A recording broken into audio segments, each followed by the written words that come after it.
Republicans are bemoaning Dr. Anthony Fauci's testimony to Congress this week, saying it uncovered drastic failures. Fauci told Congress that the 6-foot social distancing rule was likely not based on any data, and he also said he couldn't point to any specific source for that recommendation. Earlier, we spoke with the author of Liberty or Lockdown, Jeffrey Taaker, for his analysis. Taaker is also founder and president of the Brownstone Institute. Considering people's reliance on scientists during the whole pandemic, what kind of effect do you think this admission could have on people's sense of trust in the established scientific and health authorities? What's a little strange about Fauci's answer is that, first of all, it's one of the few questions he actually answered with something other than "I don't recall," in which he said 100 times to every other question. But when it came to social distancing, he said it just sort of came out of nowhere. So he didn't have any information whatsoever, which is fascinating. And interestingly, we've known this for about 3 years. The New York Times in March of 2021 wrote an article that said essentially the same thing. They did some research, called up CDC, called up various scientists, and nobody could affirm that the 6 feet of distance thing made any difference.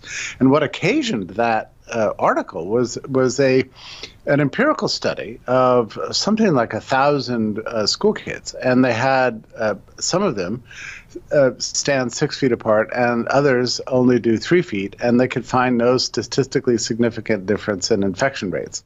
And it does sort of echo what happened with the lockdowns themselves, because it was not standard management procedure for managing pandemics to have lockdowns. That was acknowledged already as something that was not effective, and yet we did have that implemented. And there was something about links to China there. What do we know about that?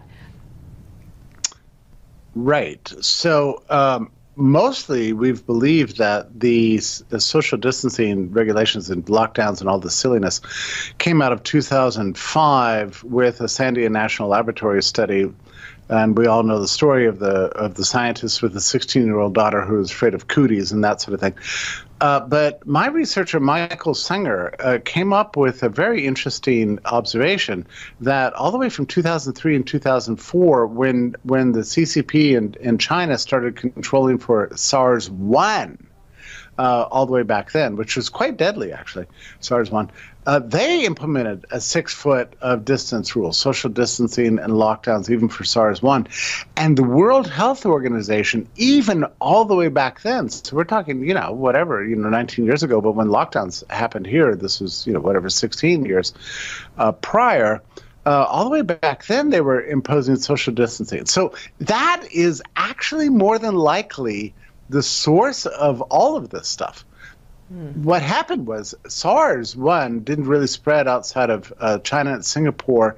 There were some cases in Canada, but it did sort of stop in its tracks. And the CCP took credit for it, and the World Health Organization said, yeah, that's right, CCP deserves credit. So when SARS-2 came along, people were looking at that, and then, of course, the CCP granted these Potemkin village tours of Wuhan and 5 other cities in the February of 2020 to say, oh, look, we did what we did in SARS-1, and we once again controlled the great virus. So, yeah, in many ways, it's an illustration of the strange way in which the CCP, communists, had a profound influence over the response of Western governments, really all over the world, but in the United States and Commonwealth countries, inspired them to do exactly what the Communist Party did.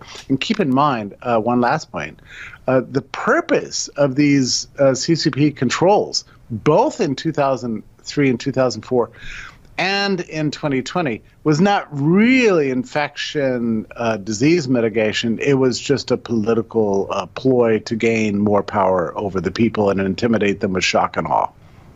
Within China, you're saying? Yes. Yeah, it's eye-opening to think of that. Thank you so much, Jeffrey Taaker. Great to speak with you.